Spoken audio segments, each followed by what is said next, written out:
Hi friends, இன்றைக்கி ஒரு அழகான முருகன் கோவில் பற்றி தான் பார்க்க போகிறோம். தமிழ்நாட்டின் தென்மேற்கு பகுதியில் இருக்கும் அழகான மாவட்டமான கன்னியாகுமரி மாவட்டத்தில் அதுக்கு பக்கத்துலேயே இருக்கிற நாகர்கோவிலேருந்து 15 கிலோமீட்டரில் வந்துட்டு ஒரு குமாரகோவில் அப்படிங்கிற முருகன் கோவில் இருக்குது.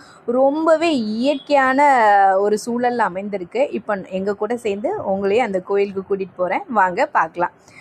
இப்போ நம்ம கோவில் போகிற வழியை தான் பார்த்துட்ருக்கோம். ரொம்பவே அழகாக இருக்குது. பார்க்கவே க்ரீனிஷான ஒரு பேக்ரவுண்டில் தான் இருக்கும் கோவிலே. அழகாக அந்த ஒரு இயற்கையான ஒரு மண்ணோட மனம், அப்புறம் ஒரு காற்று, இயற்கையான காற்று, அந்த மாதிரி ஒரு சூழலில் தான் வந்து இந்த கோவில் அமைஞ்சிருக்கு. போகிற இடமே இவ்வளோ க்ரீனிஷாக இருக்குன்னா பார்த்துக்கோங்க, எவ்வளோ எப்படி சொல்கிறது, எவ்வளோ இயற்கையோடு அந்த ஒரு கோவில் இருக்குது அப்படின்ட்டு. இந்த கோவிலுக்கு கண்டிப்பாக நீங்கள் கன்னியாகுமரி வந்தீங்கன்னா கண்டிப்பாக ஒரு வாட்டியாவது வந்து பாருங்கள். ஓகே, கோவிலுக்கு நம்ம என்ட்ரு ஆயாச்சு. இது கோவிலோட ஃபஸ்ட்டு போகிற வழியிலேயே ஒரு நாகராஜா டெம்பிள் ஒன்று சின்னதாக இருக்குது. அதுக்கு கிட்டேயே கணபதி சுவாமியோட ஒரு இதுவும் இருக்கும்.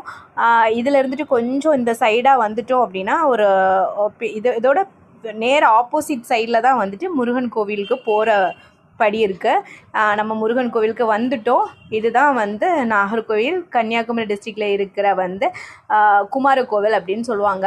ரொம்பவே கன்னியாகுமரி டிஸ்ட்ரிக்டில் ரொம்பவே ஃபேமஸான கோயிலில் இதுவும் ஒன்று. ரொம்ப பழமையானதும் கூட. மலை அடிவாரத்தில் இருக்கிற கோவில் இது.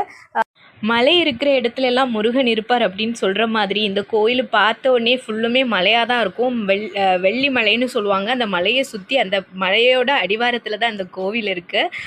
ரொம்பவே வெயிலுங்க, பயங்கர வெயிலை, சுட்டு எரிக்கிற வெயில் மாதிரி ரொம்ப ஹீட்டாக இருக்குது. காலெல்லாம் வச்சு நடக்கவே முடியாது. ஆனாலும் முருகனை பார்க்குறதுக்கு அந்த சூடுலையும் எவ்வளவு நிதானமாக ஒவ்வொருத்தங்களும் வந்து படி ஏற முடியலைனாலும் அந்த சூடில் படி ஏறி போகிறத நீங்கள் பார்க்கலாம்.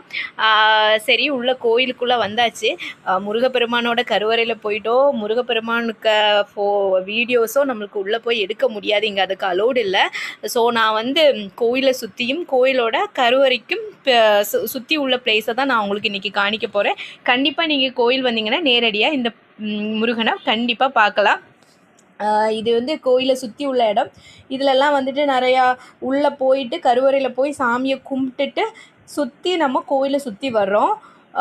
ரொம்பவே பாருங்கள், அவ்வளோ ஒரு உள்ளே போனாலே வந்து எவ்வளோ ஜனங்கள் இருந்தாலும் உள்ளே போனோடனே ஒரு அமைதி வந்துடும். அதுதான் உண்மையான ஒரு ஃபீல். அப்படின்னா அது ஒரு டிஃப்ரெண்ட்டான ஒரு ஃபீலுங்க. ரொம்ப அமைதியாக அதில் உள்ள ஸ்டாச்சுவெல்லாம் பார்த்துட்டிங்கன்னா அவ்வளோ சிற்பங்கள் வந்து அவ்வளோ அழகாக செதுக்கியிருப்பாங்க. ரொம்பவே அழகாக இருக்குது. கண்டிப்பாக நீங்கள் எல்லாம் இந்த கோயிலுக்கு வந்து பார்க்கணும். பார்த்த இந்த கோயிலில் அதுவும் இல்லை, முருகன் ரொம்ப வந்து பவர்ஃபுல்லான முருகர் இவர். நம்ம ஒரு விஷயத்துக்காக கேட்டு வந்தோன்னா அது கண்டிப்பாக நடக்காமல் போகாது. இங்கே வந்தோடனே பக்தியுமே கூடினோம். கோயிலை சுற்றி வந்து இருக்கிற மரத்தில் வந்து பார்த்திங்கன்னா எவ்வளோ அழகாக யார் உட்காந்துருக்கான்னு பாருங்கள். ரொம்ப க்யூட்டாக அழகாக உட்காந்துட்டு என்னமோ வேலை செஞ்சிட்ருக்காங்கன்னு நினைக்கிறேன். அப்புறம் இது வந்து கோயிலோட சுற்றி உள்ள பிளேஸ் தான். இங்கே பார்த்துட்டிங்கன்னா இங்கே வந்து ஒவ்வொரு இடத்துலையும் ஒவ்வொரு சுவாமியை வந்துட்டு பிரதிஷ்டை பண்ணி வச்சுருப்பாங்க. இதில் அப்படியே போயிட்டே வந்தோன்னா இப்போது இது பார்க்கவே தென்னை மரம், வேப்ப மரம், அப்புறம் வந்து அது வந்து இந்த இதுவே பார்க்குறதுக்கு கோவிலே ரொம்ப பழமையாக இருக்கும். நான் சொன்னேன்ல மலை அடிவாரத்தோட அடியில் இருக்குன்னு, உங்களுக்கு இப்போ பார்த்தா தெரியும்னு நினைக்கிறேன். இது மலையோட கீழே தான், மலையோட அடிவாரத்தில் தான் வந்து இந்த கோயிலோட இதுவே இருக்குது. இப்படியே பார்த்துட்டு ஃபுல்லுமே மலை தான், சுற்றியும் மலை தான். பயங்கர வெயிலாக இருக்குது. ஆனாலுமே அந்த வெயில் தெரியலை நம்மளுக்கு போகும் பூச்சில் வந்து முருகனை கும்பிடணுங்கிற, முருகனை பார்க்கணும், அந்த ஒரு எக்ஸைட்மெண்ட்டில் போயிட்டு அவரை சுற்றி இதாக்கணும், அப்படியே சுற்றி பார்க்கணுங்கிறதுலையே நம்மளுக்கு அது தெரியாது. இங்கே 2 சேவல் நிற்குது. நிறையா இது இப்போ நம்ம ஸ்ட்ரெயிட்டாக வந்து பார்த்தோன்னா அவ்வளோ அழகாக இருக்கும் கோவில். பார்க்கவே அவ்வளோ அமைதியான ஒரு கோவில் இது. இது இப்போ நம்ம கோவிலை சுற்றி தான் பார்த்துட்ருக்கோம். இங்கேருந்து இப்படியே வந்துட்டு இந்த டேர்னிங் திரும்பணும்னு சொன்னோன்னா டேர்னிங் திரும்புறச்சு அங்கேயும் ஒரு அழகான ஒரு மங்கி உட்காந்துருந்தார். இப்போ பார்த்தீங்கன்னா கொஞ்சம் நேரத்தில் வந்துடுவார் அவர். நாங்கள் தூரத்துலேருந்து பார்க்கும்போது அழகாக உட்காந்துருந்துச்சு. சரி, பக்கத்தில் போய் பார்ப்போம் அப்படின்னு சொல்லிட்டு சுவாமி பிரசாதமாக ஒரு பழம் கொடுத்தாங்க. அங்கே உள்ள கோயிலுக்குள்ளே வந்துட்டு கோயில் உள்ளே போனப்போ வந்துட்டு அர்ச்சனை கொடுத்தப்போ பழம் கொடுத்தாங்க. சரி அந்த பழம் தான் கையில் இருந்துச்சு, அதை கொடுக்கலாம் அப்படின்னு சொல்லி பார்த்துட்டு கொடுக்க போனான்னா எங்களை பார்த்துட்டு இவங்கள்ட்ட இருந்து வாங்கணுமா வாங்க வேணாமான்னு திங்க் பண்ணிகிட்டே இருந்தாங்க. திங்க் பண்ணிவிட்டு சரி இது வேலைக்காகாது, இவங்க எதுக்காக புதுசாக இருக்காங்களே அப்படின்னு சொல்லிட்டு ஒரு டெரர் லுக்லேயே தான் அவர் பார்த்துட்டே இருந்தார்.